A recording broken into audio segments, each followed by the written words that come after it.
All right, back for another beer review, and today I'll be reviewing yet another beer from the Toppling Goliath Brewing Company, and they are out of Decorah, Iowa, and this is their Berry Patch Fandango. So they're calling this one a kettle sour beer with blueberries, mulberries, raspberries, and raspberry flavor. It comes in at 5.3% alcohol by volume. No IBUs listed. Time of review, and this can is just under 1 month old. So back in July, I reviewed their Strawberry Shortcake Fandango, and it was one of my favorite beers this year. It tasted like strawberry shortcake in a sour beer, and the beauty about it was, unlike heavily fruited sour beers, whether they're smoothie, slushy, pastry, whatever the actual style is, it didn't have the huge, thick, syrupy feel because of the fruit puree.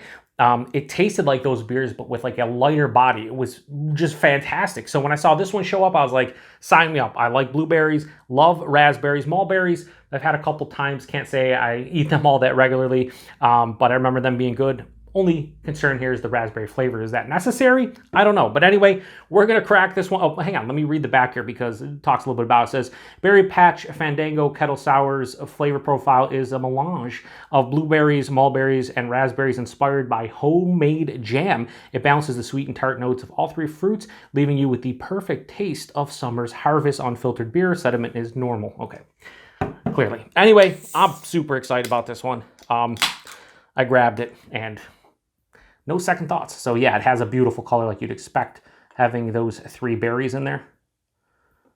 Try to pour the whole thing here if I can. That's why I love this glass. It's huge. All right, we're gonna do something like that and see if I can fit the rest in after I get the aroma and whatnot. It does smell like it smells like a mixed berry jam. From a distance, like if you crack open, I love mixed berry jam. If you crack it open and smell it, that's what it smells like from a distance. So it has this beautiful, deep purple color. A little bit more of a mahogany look to the bottom, but it's kind of turbid and murky. Has about a 2-finger of a creamy looking, I would say light purple, maybe a deep pink. Beautiful looking head. That's a great looking beer, honestly. Let's get a nose. Yeah. It honestly smells like mixed berry jam. I want a piece of toast here to spread this on, or like an English muffin or something. Holy fuck. It smells awesome. So it has the tartness that like a blueberry and a raspberry and a mulberry can provide, but then it has the sweeter, over-ripened tones from those fruits as well. Maybe that raspberry flavor is kind of... But that's the thing. Is like, if you're buying like Smuckers or like a big name brand, those could have artificial and natural flavors in them. Typically, I'll buy like like they said, homemade jam. So I'll buy a company that doesn't have any of that stuff, and usually it's mixed berries, and that's kind of what this smells like. Oh my God, it's hard to describe this because it's so simplistic, but it smells like mixed berry jam in a sour beer. It has decent tartness. You kind of smell like this is going to be a sour beer, but outside of that, like, it's not much more. So I'm not going to stretch for any other flavors. I'm just going to pour the rest in here, and we are going to get a taste because this smells delicious. This might be my new favorite series. If this beer hits, then every single time they release a Fandango, I will be into it. Anyway, cheers, everyone.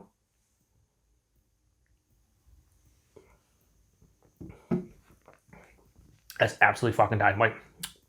Listen, I review typically like once a week. I'll review a heavily fruited sour of some sort from some of the bigger names like Mortalis and Imprint, and I've done a 450 North recently. A lot of times though, after 4 to 6 ounces, those become too sweet, too heavy on the palate, because it's basically a kettle sour that is blended with fruit puree after fermentation. Like, it's one of those things where it's like, it's too thick, too syrupy, too sweet. A lot of times the fruit puree just dominates. This seems like it's brewed with it beforehand, and they just brew with a lot of it and just fucking, because there's no pectin or any fruit puree. This is just delicious. This is not what I'm kind of speechless almost. I really am. Let's go for another sip.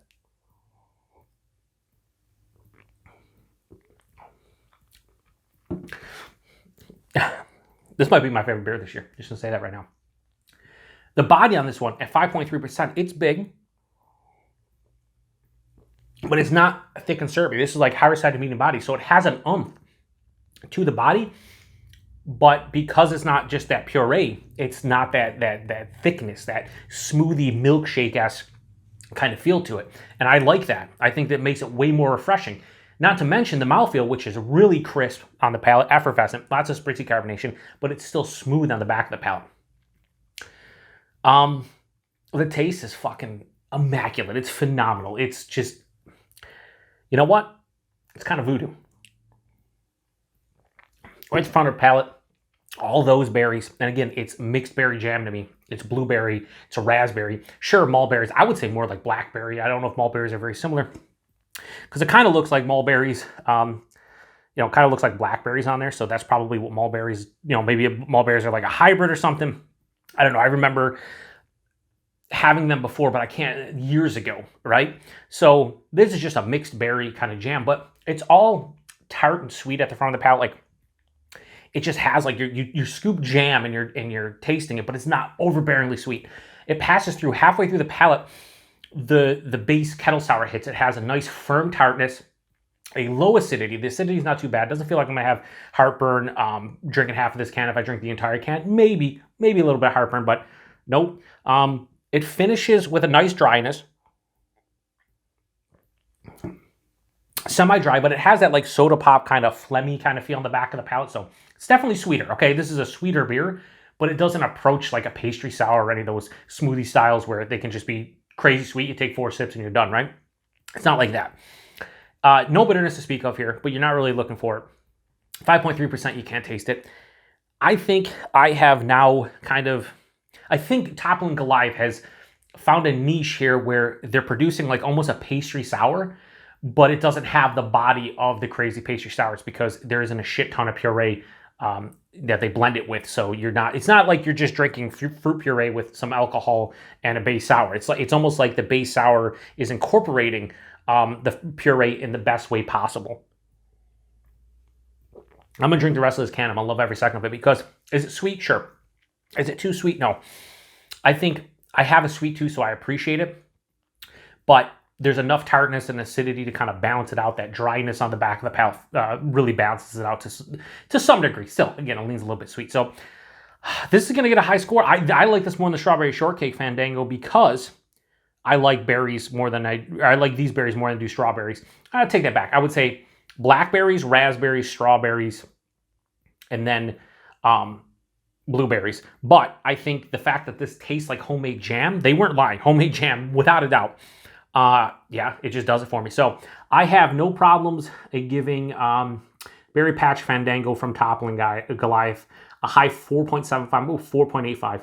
The only thing stopping this one from getting a 5 out of 5 for me personally is that I think it's just a little bit too sweet.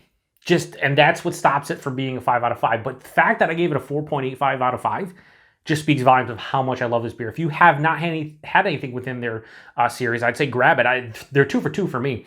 And I know they release different variants of this every so often. So yeah, the only thing that I have an issue with this beer, I would say, is the price point, which brings me to price point availability. These are like $7 to $7.50 a can, and I think a 4-pack's like in the $28 range. Again, this isn't a heavily fruited sour. This is not a smoothie or pastry where they're using 7,000 different adjuncts, but they might be brewing with a lot of puree.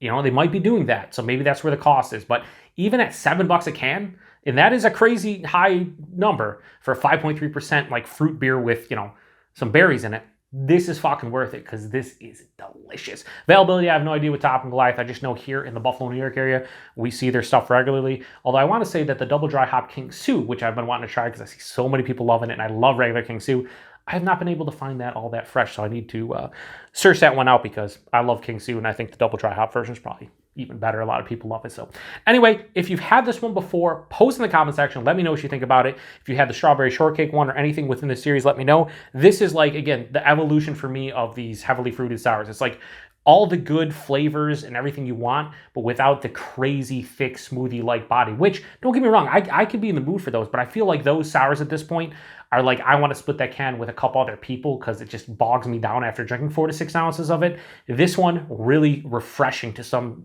degree and just what I want. So appreciate everybody stopping by for another beer review here on the Beer Patrol. To the next one. Cheers.